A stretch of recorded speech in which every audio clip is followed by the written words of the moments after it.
அனைவருக்கும் வணக்கம்.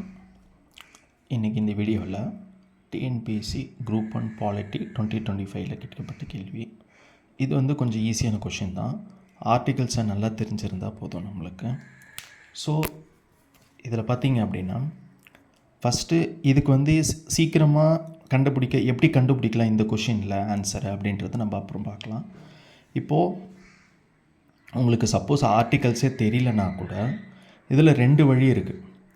எப்படின்னா இப்போது நல்லா கவனித்து பார்த்தீங்கன்னா இது ஆர்டிக்கல் 275, 245, 257 இது மட்டும்தான் ஆர்டிக்கல் 131.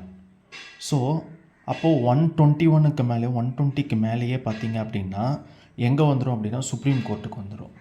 அதாவது 50 ஸ்டார்டிங்ஸில் 50 to 70ல் பிரசிடெண்ட்டு வைஸ் பிரசிடெண்ட்டை பற்றி பேசுவாங்க. அதுக்கு மேலே யூனியன் பார்லிமெண்ட்டு அதோட பவர்ஸை பேசுவாங்க. அதுக்கப்புறம் 120ஸ்க்கு மேலே பார்த்திங்க அப்படின்னா நல்லாவே தெரியும் சுப்ரீம் கோர்ட்டு வந்துடும் அது ஆர்டிகல்ஸு. ஸோ ரேண்டமாகவே பார்த்திங்கன்னா பிக்கு 3 வந்துடும். ஸோ பிக்கு 3 எங்கே இருக்குன்னா இது மட்டும்தான் இருக்குது. ஸோ உங்களுக்கு ஆர்டிகல்ஸே தெரியலனா கூட இந்த மாதிரி வச்சு நம்ம போட முடியும். அதாவது ஒரு அப்ராக்சிமேட்டாக நம்மளுக்கு வச்சு போடலாம். சரி, வேறு என்ன அப்படின்னு பார்த்தீங்க அப்படின்னா இதில் எல்லாத்துலேயுமே ஆர்டிகல்ஸ் இருக்குது. இந்த ஜுடிஷியல் ப்ரொசீடிங்ஸ் மட்டும் இல்லை. ஸோ அப்போ 2 எங்கே இல்லை அப்படின்னு பார்த்தீங்கனாலும் ஆப்ஷன் என்னவாக இருக்குது? ஏ இருக்குது. ஸோ இப்படியும் சூஸ் பண்ணலாம். ஓகேங்களா? ஸோ இப்போ ஒரு இந்த ஆர்டிகல்ஸ் நெக்ஸ்ட்டு இந்த ஆர்டிகல்ஸ் எதுக்காக கொண்டு வந்தாங்க அப்படிங்கிறத பார்க்கலாம். இப்போ ஃபஸ்ட்டு ஆர்டிகல்ஸ் 257A அது பார்த்திங்க அப்படின்னா என்ன சொல்கிறாங்க அப்படின்னா இதுதான் ஃபஸ்ட்டு 42nd அமெண்ட்மெண்ட் ஆக்ட். என்ன 42nd அமெண்ட்மெண்ட் ஆக்ட்னா ஆர்டிக்கல் 257A எப்போவுமே பார்த்திங்க அப்படின்னா ஆர்டிக்கல் பக்கத்தில் இப்போ 257Aன்னு இருக்குன்னா இது மோஸ்ட்லி அமெண்ட்மெண்ட் மூலமாக கொண்டு வந்தது, அதாவது சீர்திருத்தம் மூலமாக கொண்டு வந்ததாக அர்த்தம். இது இப்போது நிறைய ஆர்டிகல்ஸில் நீங்கள் பார்த்தீங்க அப்படின்னா இப்போ ஆர்டிக்கல் 21Aன்னு இருக்கும், ரைட் டு எஜுகேஷன் அப்படின்னு சொல்லிட்டு. இப்போ ஆர்டிக்கல் 20Aன்றது என்னென்னா சீர்திருத்தம் மூலமாக கொண்டு வந்தது. அதை வச்சு நம்ம கண்டுபிடிச்சிக்கலாம் சீர்திருத்தம் அப்படின்ட்டு. இப்போ இதிலே கூட பாருங்கள், இந்த ஆர்டிக்கல் 257A பார்த்திங்க மென்ஷன் ஆகிருக்கிறதுனால நம்ம என்ன பண்ணலாம், 42nd அமெண்ட்மெண்ட் ஆக்ட். அப்போது இதுக்கு இப்படியும் சூஸ் பண்ணலாம். சரிங்களா? இந்த கொஷினுக்கு கரெக்டான ஆர்டிகல்ஸை தெரியணுன்றதும் இல்லை. ஒன்று என்ன ஜுடிஷியல் ப்ரொசீடிங்ஸ்னு எதுக்குமே இல்லை ஆர்டிகல்ஸில். ஸோ அதை வச்சும் நம்ம சூஸ் பண்ணலாம். ஆர்டிக்கல் 120க்கு மேலேயே பார்த்திங்க அப்படின்னா சுப்ரீம் கோர்ட் வந்துடும், அதை வச்சும் சூஸ் பண்ணலாம். அப்போது பார்த்திங்கன்னா பிக்கு 3 தான், இதுதான் ஆன்சர் இல்லையா?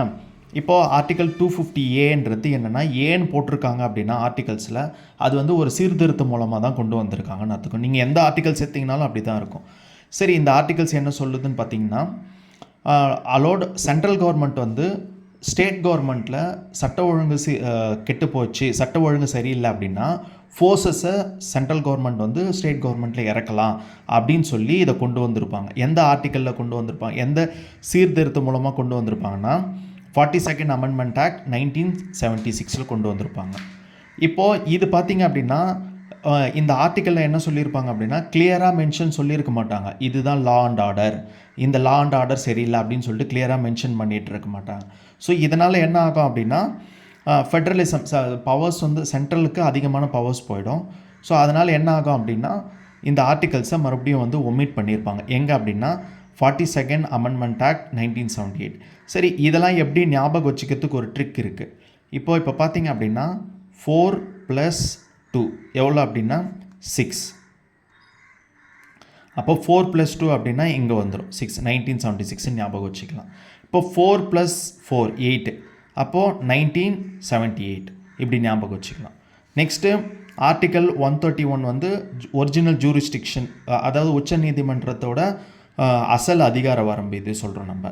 ஆர்டிக்கல் 245(1) பார்த்திங்க அப்படின்னா பார்லிமெண்ட் இந்தியா பார்டர்ஸ்குள்ளே எங்கே வேணாலும் லாவை ஏற்றலாம் சட்டத்தை ஏற்றலாம் அப்படிங்கிறதுக்கும் ஸ்டேட்டோட பவுண்ட்ரிஸ்க்கு லா ஏற்றுறதுக்கும் சொல்லியிருப்பாங்க.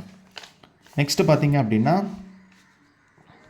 ஆர்டிக்கல் 275 என்னென்னா ஆர்டிக்கல் 275 பார்த்திங்க அப்படின்னா கிராண்ட்ஸ் இன் எய்ட்ஸ் டு அதாவது ஒரு ஸ்டேட் கவர்மெண்ட்டுக்கு வெல்ஃபேர்க்கா அதாவது சமூக நலத்திட்டங்களில் உதவி செய்கிறதுக்காக இந்த ஆர்டிகல்ஸை கொடுத்துருப்பாங்க. இப்போ ஃபார் அன் எக்ஸாம்பிள்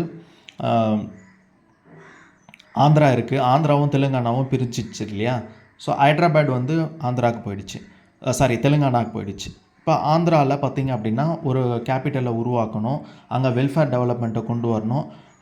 அப்படி பண்ணுறதுக்காக என்ன பண்ணுவாங்க அப்படின்னா சென்ட்ரல் கவர்மெண்ட் வந்து ஸ்டேட்ஸுக்கும் வந்து ஃபண்ட்ஸ் கொடுப்பாங்க.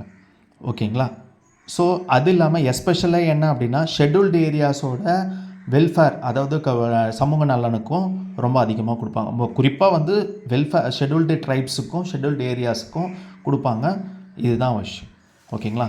ஸோ என்ன பண்ணலாம் அப்படின்னா ஏன்னு இருந்தாவே நல்லா தெரியும் சீர்திருத்தம் மூலமாக, அதை வச்சும் கண்டுபிடிக்கலாம். 120க்கு மேலே ஆர்டிகல்ஸ் பார்த்திங்கன்னா சுப்ரீம் கோர்ட்டோடது, அதை வச்சும் சொல்லலாம். நம்ம இதை ரெண்டு வச்சு ஆன்சர் பண்ணலாம், இல்லைனா ஜுடிஷியல் ப்ரொசீடிங்ஸ்னே இல்லை. ஸோ அதை வச்சு நம்ம என்ன பண்ணலாம், ஆன்சர் ஏன்னு கொண்டு வந்துடலாம். ஸோ நன்றி.